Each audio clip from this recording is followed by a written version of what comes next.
All right. Thanks very much. So, yeah, Reichardt and I evidently have something in common that we had, broadly speaking, the same toy, though we had a different name for it in the UK.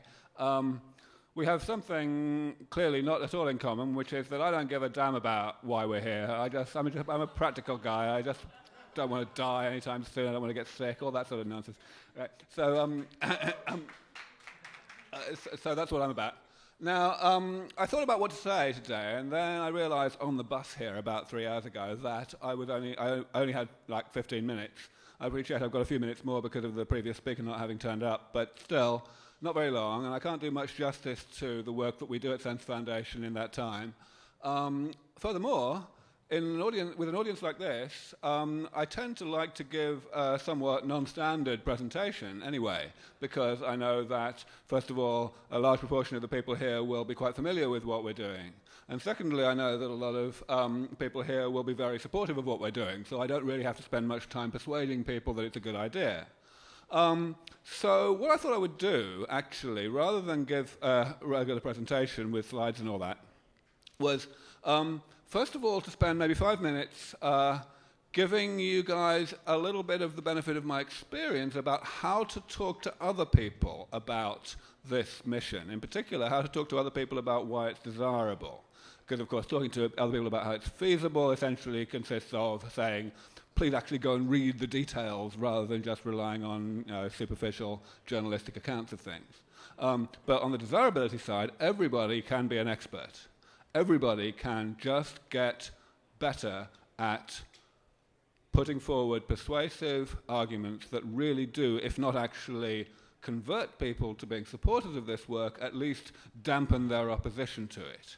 And this all adds up. The more we do it, the more effective we are going to be in allowing those of our tacit supporters who, would sort of like to help financially, actually to have the guts to do so, rather than to kowtow to their trusted advisors and wives and husbands and so on who may disagree. So persuasion advocacy is essential in all of this, and I thought I would spend a few minutes just talking about how I have, I think, become a lot better over the years at achieving that, and how an army of people like you might be able to amplify what we're trying to do at SENS Foundation. Then after that, what I'm going to do is just basically stop and do Q&A for the remaining 15 minutes, because I know that a sophisticated audience such as this, who are familiar with a lot of these things, there could be 1,000 questions that you will all have, and they're probably all going to be interesting to everybody, whereas if I just decided what questions to answer, what sort of presentation to give, I would only get through 10 of those things. So rather than choose which 10, I'll get you guys to choose. All right, so advocacy, how to do it.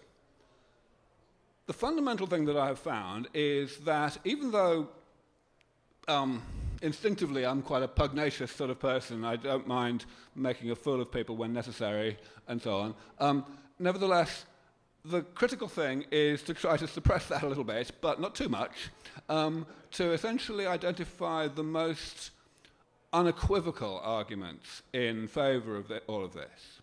So when one talks about longevity, when one talks about extending lifespan, then most people in this room probably think, yeah, that's a fantastic idea, there's all these things we could do that we can't do because we live such a little time, and, death is a tragedy in and of itself, all that information's lost, and so on and so forth. Doesn't really get through to most people. The only thing that really gets through to people is when you talk about health. And the thing is, that's okay, that's not a contradiction. Because the fact is, when we develop these medicines that SENS Foundation and other people are trying to develop, what we will be doing is delivering extended longevity as a side effect, as a side benefit. And, of course, that's the same thing that medicine's been doing since the dawn of time. Well, since the dawn of medicine, anyway.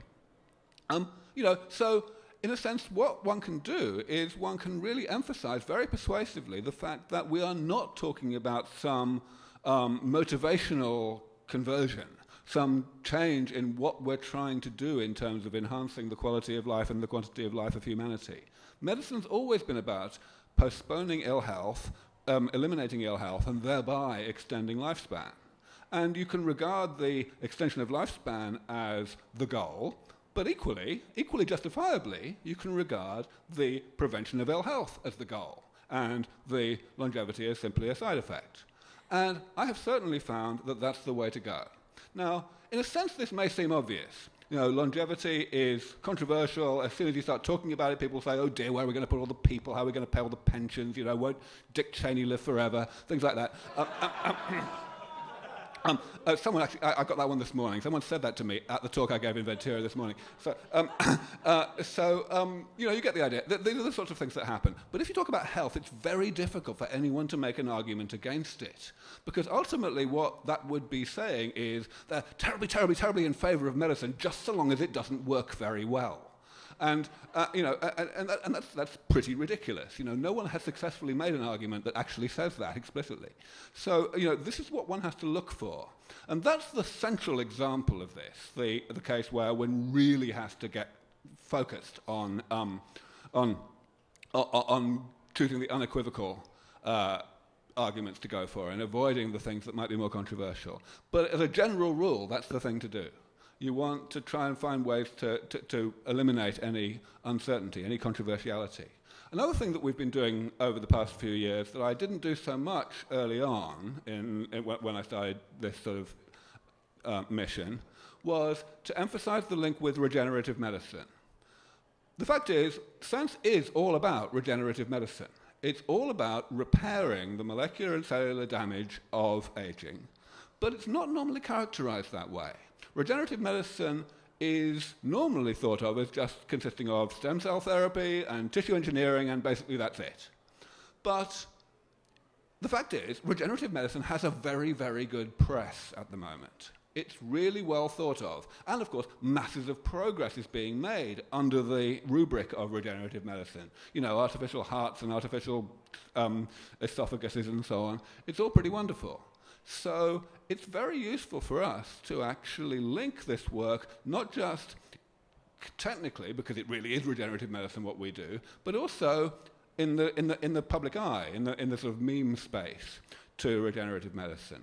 Talking about this as regenerative medicine applied to aging takes the sting out of people's intuition that the whole thing is in some way a paradigm shift conceptually. And it gets people to understand that this is just a natural continuation of the progress of medicine that we've been so familiar with and so happy about for so many decades. Okay, so that's really all I want to say. I think I've basically given you the idea here, and now I think I've probably got about 8 minutes left. So what I'm going to do is ask anyone to give any questions they like, and they can be technical questions about how we're going to go about the defeat of aging. They can be about advocacy and why we should and everything like that. You name it. I'll take it. Go. If I were to support SENS financially, would I be able to get on a list for medical experiments? Okay, so I don't know how well amplified the questions are going to be. Shall I repeat the question, as it says there? Yes. Okay, so the question was, if I support SENS financially, will I bump myself up the queue so that I'll be able to get therapies first? And there's basically 3 answers I want to give to that question. The number one is no, because by the time these therapies come along, we won't be in control. You know, these are not things that are going to be able to be controlled. I don't think that that Big Pharma or anyone who owns patents or anything is simply going to be allowed to actually have complete control and restriction over all of this. Second answer I want to give is, actually, you won't really care, because there are masses of very, very powerful economic arguments that say that that any country will be equally forced to ensure that these therapies are available free of charge to anyone who's old enough to need them as soon as possible. It will be economically suicidal not to do that. The reason that these therapies are so different from high-tech, expensive medicine of today, which we see today, is because that economic arithmetic doesn't apply. Medicine that delays ill health a little bit, but does not actually shorten it when it happens, and maybe even lengthens it when it happens, doesn't pay. It's just money down the drain for a small gain. This sort of therapy, which will indefinitely postpone the ill health of old age, will save money, will pay for itself enormously quickly. So you should think more in terms of basic education, which pays for itself down the road. It will be certain that these things are available. And the third reason is perhaps the biggest reason why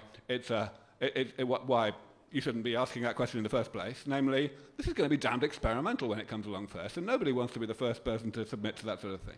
So. Hi, I'm a game developer, and I always think about how to make a game to help people solve problems. In one of your previous TED Talks, you said there were basically 7 or 8 things that make us age and die. 7. Do you think that there's room for basically a game that anybody who doesn't know much about these technologies to play and get, what's sort of the latest development on it, and how can I help to contribute? All right, this is a fantastic question. I love it. So this is something that I haven't given enough thought to lately, but since quite recently I've begun to realize that the scope for this sort of thing is much higher than I thought before. The question is, can we create games that might contribute to hastening progress in this area? I think there is a very good chance of that. The thing that really changed my mind about this was just a month or 2 ago when the people who run Foldit, the big protein structure thing up in Seattle, David Baker's group, announced that they'd gone a massive step beyond what they originally did with Foldit, which was just getting people to solve protein structures online. What they did was they got people to develop methods for solving protein structures online, and they found that these methods were incredibly powerful. Furthermore, I've heard other things, so people have extended that to, for example, RNA structures, which is a much more neglected area. So this is one narrow domain, but I am made very aware by these revelations of how unimaginative I am in this regard. I have absolutely no idea what can be done by game developers in terms of incentivizing particular aspects of activity, let alone what can be done by gamers in actually using those games to make progress. So I absolutely applaud this question, and I think that everybody who is in the game development world needs to apply their own creativity that I don't have. It's not my area. It's not an area that anyone in SENS Foundation has any expertise in. Apply their creativity to thinking how we might do this. And if you or any other game developers here have any questions that spring to mind that may be relevant to the validity or the relevance of some particular idea that you have for a game, then come to us at once and say, hey, I've got this idea. I see that it might not be a good idea for this reason or something like that. Can you tell me whether that reason's true? This sort of thing. Please do it. Can you give us a small introduction about everything that you're talking about? Okay, so question is, can I give a small introduction to what the fuck I'm talking about? Okay, how small can this be? Well, I'm not in favour of aging. I'm trying to do something about it. We're interested in regenerative medicine, which basically just means turning back the clock rather than simply slowing it down. It means taking people who are already in, let's say, 60 or 70 late middle age, and fixing them up so that the molecular and cellular changes that have happened to them throughout their life, which have so far been relatively harmless, but which are about to get to a threshold where they start to cause illness, no longer do so, because we repair some of that damage. And, of course, doing that periodically. That's the general principle of regenerative medicine applied to aging. And back in 2000, I realized that there was a way to classify all of the things that we knew of that contributed to eventual ill health in old age, that counted as this sort of accumulating damage. And yeah, I can. And that, in fact, they could be classified into just 7 major categories, each of which was amenable in principle to a very foreseeable, realistic approach to combating, to actually repairing it. So essentially all our work since then has been revolving around that. And if you want to know more, then just go to sens.org, S-E-N-S, no other E, just SENS.org, and you'll find out all about it. Furthermore, those of you who live in California, you're always, or who visit the Bay Area any time, you're always welcome to come and visit us. We are based in Mountain View. We have a lovely research centre built by my colleague Tanya Jones, who's up there somewhere. I saw her a moment ago. And which has maybe 15 or so researchers. And we also fund work all around the world in university labs. So we're a thriving organisation. But we're not thriving enough. The bigger we get and the more money we get in the door, the faster this research will be done. Next. There's one right there, a guy with a lot of white hair.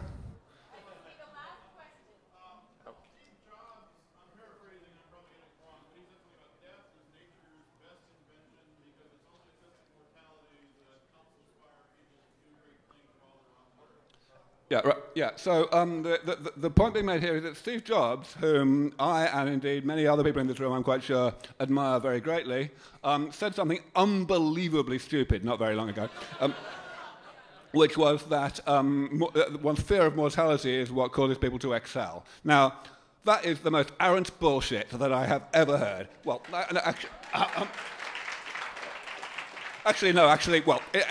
shall we say, it has strong competition with other statements that other supposedly smart people have made on this topic. Because the fact is, it doesn't really seem to matter how smart you are. You can get unbelievably fucked up in the way you think about the desirability of defeating aging. And this somewhat makes sense. Because, of course, while aging was completely inevitable and any type of medical control of aging was completely unforeseeable, you had to make this choice. You had to decide whether to, put it out of your mind and get on with your miserably short lives as best you could, or you would have to spend your life being preoccupied. I'm being given this zero symbol. I'll finish up in 1 minute. Preoccupied by it. And of course the right thing to do is to put it out of your mind. And it doesn't matter how irrational your rationalizations are that allow you to do that, so long as those rationalizations work. So this is just one example, Steve Jobs' thing, of his being in what I used to call what I still sometimes call the pro-aging trance. And the fact is, one's just got to grow up and put those ideas out of one's mind, because now the defeat of aging is foreseeable. We are within striking distance. We don't know how long it's going to take, but it's going to happen soon. And the sooner it happens, the better. And the more work we do to get it to happen and to persuade other people that it needs to happen, the sooner it will happen. Thank you very much.